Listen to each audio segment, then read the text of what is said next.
I'm Dan St.Yves, and today I'm speaking with Randy Johnson and Stephan Dickson. Randy is the director and co-creator, if I'm not mistaken, of Stage West Calgary's current production, Rumours and Dreams, a look back at Fleetwood Mac. Stephan is a choreographer for this show. Gentlemen, thanks so much for taking some time ahead of today's show to talk to me. Absolutely. Not a problem. So let's start by clarifying. This is not, by any stretch of the imagination, a Fleetwood Act tribute act. No, it is not. It's a celebration and we're honoring their music, but we're doing it in a contemporary fashion.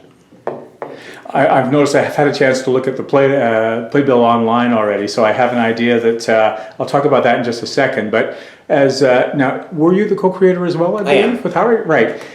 So this gives you the driver's seat. You get to co-create and direct, so it really ensures that your vision is unfolding as you imagined it.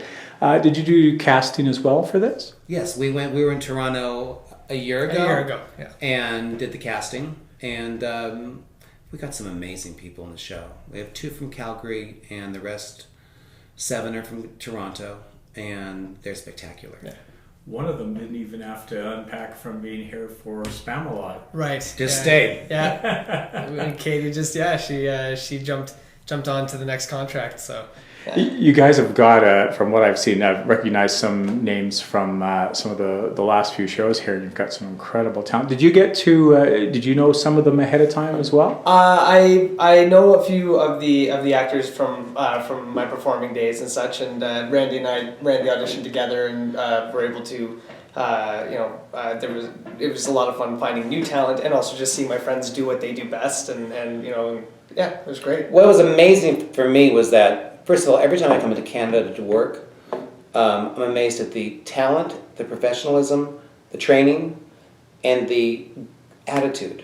It's just spectacular. And we had so many people to choose from that actually getting down to this 9 was a challenge. But I think that I don't think we got the best. We got the best. I certainly would agree based on some of the names I've seen so far. Now, Stephan, working with the cast, did you have any kind of, let's put this, we know it's not a tribute act, so you're not going to see guys dressed up like Stevie Nicks right. and Mick Fleetwood, but they're also not known as, like Backstreet Boys or NSYNC. They're not known for their choreography. Right. How do you put that sort of vision into play for the dancing? Well, that was a collaborative effort between Randy and myself. We had a lot of conversations about the different songs. Once we solidified the song list, we actually went through each number one by one, and Conrad as well. The 3 of us got together and talked about different visions and different ways to approach each song and how to structure them. So there were certain ones that we wanted to do, like a stadium solo staging. Some of them we wanted to mess around and have a little bit more of an aggressive attack to some of the more rocker style. We have some smooth stuff. We have some fun little transitions throughout. And we played with it, as Randy said, with the contemporary feel. With the different styles. We have contemporary like dance and lyrical in a few numbers. We have some Afro jazz, some borderline hip hop stuff, and just taking risks, as they have really cool really cool beats and bass lines and everything throughout all their music with Fleetwood Mac and Heart and Jefferson Airplane. So it was just an adventure to play with different concepts. So. It feels to me like when Smokey Joe's Cafe came out in the 90s. Yeah. This feels like the Smokey Joe's Cafe for the new generation. And you've been involved in the revival of that I did. recently. Yes. Now, this is interesting because you alluded to something that I had coming up in my questions. Is this isn't just the music of Fleetwood Mac? It's those 2 albums, Rumours and Dreams, were so enormous and impactful. So was this, when you were putting this show together, was this highlighting some of the influence they had over the other groups of the time as well?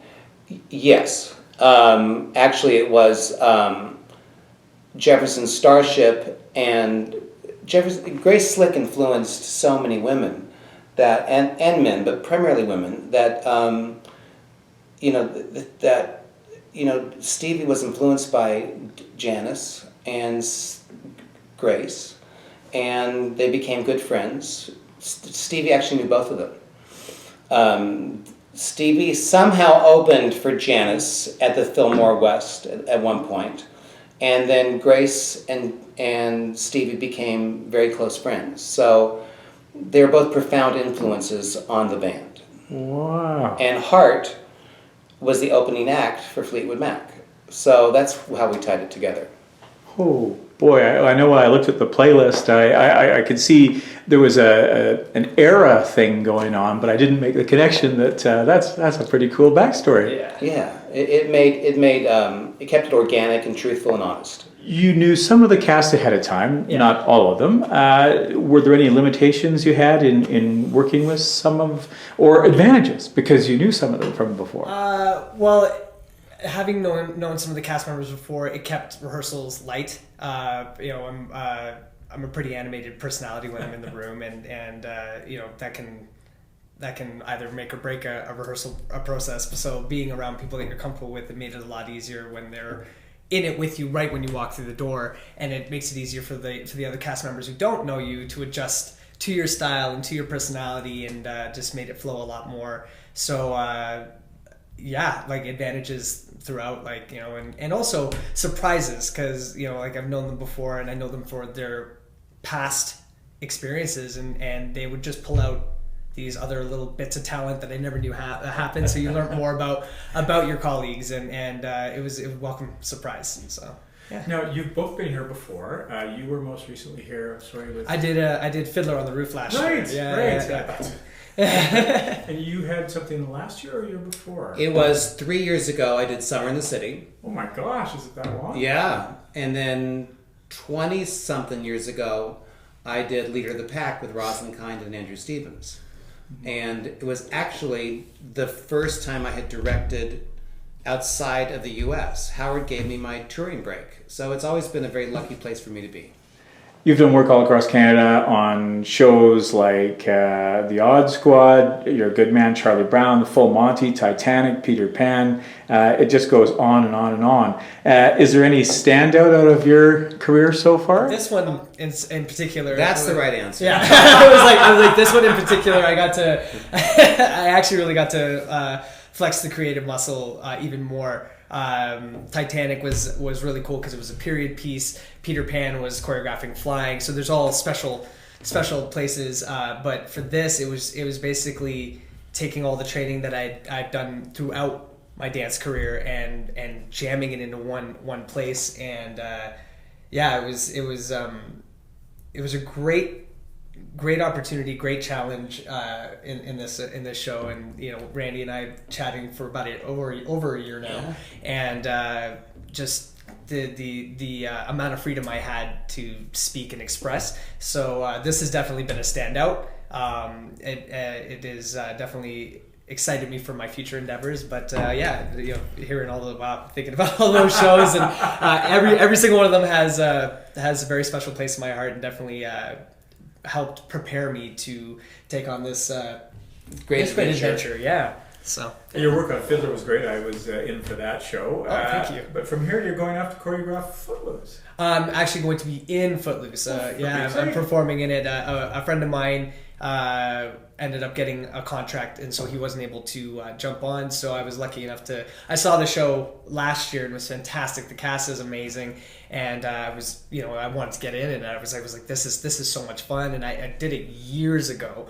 And I was like, I really, really would love to jump on. And when a buddy of mine got onto another contract, as luck would have it, they pulled me in. So I'm super pumped and excited to cut loose again. So, as they say, and it'll be fun. Now, Randy, if people are watching this over breakfast, we better top up your coffee. This gentleman's been an active fellow all across. His work has taken him all around the globe in some of the most incredible places. Broadway, off-Broadway, Radio City Music Hall, Carnegie Hall, Apollo Theatre, Madison Square Garden, Wembley Arena, Ryman Auditorium.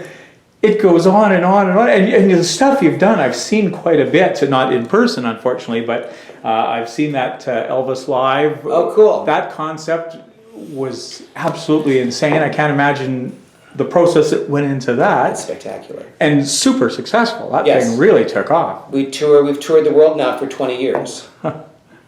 And we still play sports arenas around the world. and we're about to do the 35th or 40th anniversary of Elvis's passing, and it's at the FedEx Forum in Memphis in 2017. So, you know, it's been, when I was a kid in Las Vegas, visiting Las Vegas, my parents took me to see Elvis at age 11 at the International Hotel in Las Vegas. And it was one of the moments where I decided I wanted to be in show business, and I can remember his entrance to this day. And the show that I ended up recreating was the show that I saw at 11 years old, with the same people, it was with the TCB band, the Imperials, the Stamps, the Sweet Inspirations. Elvis, of course, is on a giant screen. Yeah. And we're in the Guinness Book of World Records for the most successful rock tour performed by a deceased artist. So, but it's been a really great ongoing experience. And the thing is that phenomena is, I can see why you're in the Guinness Book of Records for that. It's you can't, it just never dies. Something like, including the TV audiences, something like 30 million people have seen the show. So I'm very grateful. Well, you had the Undisputed Truth with Mike Tyson, Yes. Carly Simon's concerts at the Apollo Theater, Pope Benedict's final appearances in New York City, and of course you were just on Broadway 2013 with your Janis Joplin piece, which she was nominated. We got nominated for a Tony Award. Wow. Yeah, it was. That was I grew up watching the Tony Awards, and again, it's like a total dream come true to have the show that you wrote and directed be on Broadway, and then we got something like 37 awards and nominations, including the Tony Award. Wow. So it was, and we had a good run, and we're about to open in Pasadena this month, Pasadena Playhouse in Pasadena, California, where the triumphant return from Broadway begins. Excellent. And you're going from here, heading off to work with Grammy winner, pop and Broadway star Melissa Manchester on a new musical. Yes, Melissa is one of my oldest and dearest friends, and I've been, also a fan of hers all my life. And we're creating a new musical and hoping to play regional theaters spring of next year. Gentlemen, I can't thank you enough. The show is Stage West Theatre's production of Rumours and Dreams, a look back at Fleetwood Mac. Thank you so much for taking some time today to chat. Thank you so much. Thanks so much for having us. Yeah, it was great. A lot of fun.